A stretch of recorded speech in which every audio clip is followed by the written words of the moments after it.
আসসালামু আলাইকুম। আমাদের নিজেদের ভুল ধারণা থেকে শিশুদের সাথে 4টি ভুল আচরণ নিয়ে আমি আজকে কথা বলব। আমরা অনেক সময় কী করি, শিশুদেরকে যখন একটা কমেন্টস একবার করে শোনে না তারা, তখন জোরে চিৎকার করে বলি। একবার, দুইবার, তিনবার না শুনলে জোরে চিৎকার করে তাকে কথা বলি, এই তোকে যে এটা আনতে বললাম বা এটা করতে বললাম।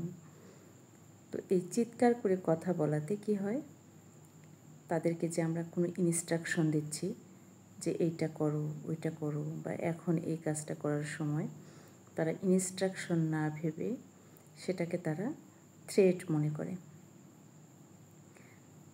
আপনি যখন নিজের দিক থেকে ভাববেন, কেউ যদি আপনাকে কোনো কাজের কথা বলে আর সেটা স্বাভাবিকভাবে না বলে চিৎকার করে বলে, তখন আসলে আপনার নিজেরও ভালো লাগবে না, আমারও ভালো লাগবে না।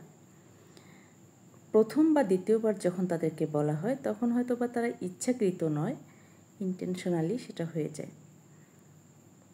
এজন্যই চিৎকার করে না বলে তার কাছে গিয়ে বুঝাইয়ে বলে সেটাতেই কাজ ভালো হয়। দ্বিতীয়টা হচ্ছে কাউরির সাথে তুলনা করা। অনেক সময় আমরা বলি, দেখো ও কত ভালো রেজাল্ট করছে, ও অনেক পড়াশোনা করে, তোমার মতো দুষ্টামো করে না, তুমি ওর মতো হয়ে একটু দেখাও, ভালো পড়াশোনা করে দেখাও। প্রতিযোগিতা মানে কিন্তু তুলনা করা নয়। আপনাকেও যদি কেউ তুলনা করে বলে যে তোমার চেয়ে অমুক ভালো রান্না করে, অমুক অনেক ভালো, তোমার চেয়ে অমুক অনেক সুন্দর, তাহলে কিন্তু আপনার নিজেরও ভালো লাগবে না। ঠিক সেরকমই আমরা যখন ভাবব যে আমি যে ওকে এই কথাটা বলছি, আসলে এটাতে ওর কীরকম মনে হবে।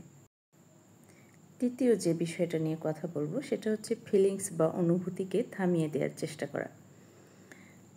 যখন বাচ্চা তার ছোট কোনো বিষয়ে, বা সে হয়তো কোনো ভুল করেছে, কিংবা তার কোনো খেলনা ভেঙে গিয়েছে, বা সে কোনো কিছু চাচ্ছে, তার জন্য সে কান্না করতেছে, তখন তাকে থামিয়ে দেওয়ার চেষ্টা করা। কেঁদো না, তুমি ছেলে মানুষ, তোমার কান্না মানায় না, বা তুমি অনেক ভালো, তুমি অনেক স্ট্রং, তুমি কেন কান্না করবা, কান্না তো বোকারাই করে, এভাবে কথা বলা।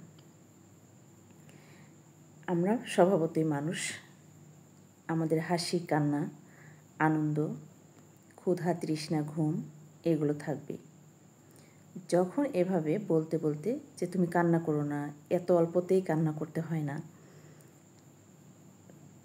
যারা বোকা তারাই কান্না করে, এভাবে বলতে বলতে সে নিজেকে, তার ইমোশনটাকে আস্তে আস্তে দমিয়ে রাখার চেষ্টা করবে। পরবর্তীতে এখান থেকেই সে নিজেকে এমনভাবে শক্ত করে ফেলবে যে তার ইমোশনগুলো সে আর প্রকাশ করতে চাইবে না, সবার সামনে হঠাৎ করে উচ্চ স্বরে হাসতে চাইবে না, কান্না পেলেও কাঁদতে চাইবে না, মনকে অনেক শক্ত করে ফেলবে। 4 নম্বর যে বিষয়টা, সেটা হচ্ছে ভুল করার আগেই সেটা প্রোটেক্ট করার চেষ্টা করা। প্রোঅ্যাক্টিভিটি ভালো, অতিরিক্ত প্রোঅ্যাক্টিভিটিতে কিন্তু কোনো শিক্ষা হয় না। ছোটোখাটো সে ভুলগুলো করবে, আর আমরা তো এটা জানি যে ভুল থেকেই মানুষ নতুন কিছু শেখে। যখন সে ভুল করবে আর ভুল থেকে শিক্ষা নেবে, তখন সেই শিক্ষাটা তার সারা জীবন কাজে লাগবে, কখনোই ভুলবে না।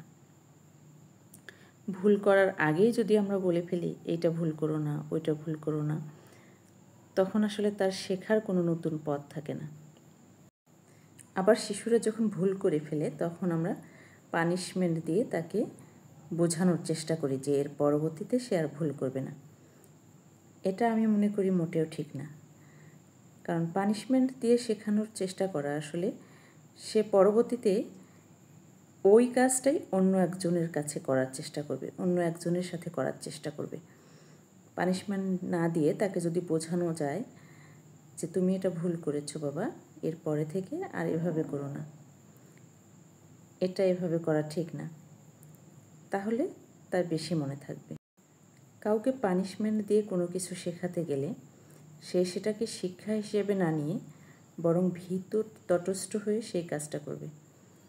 আর ভয়ে ভয়ে কাজ করা আর মন থেকে শিখে, মন থেকে আনন্দ নিয়ে, শ্রদ্ধা ভক্তি নিয়ে কাজ করা, দুটোর মধ্যে কিন্তু অনেক তফাৎ আছে।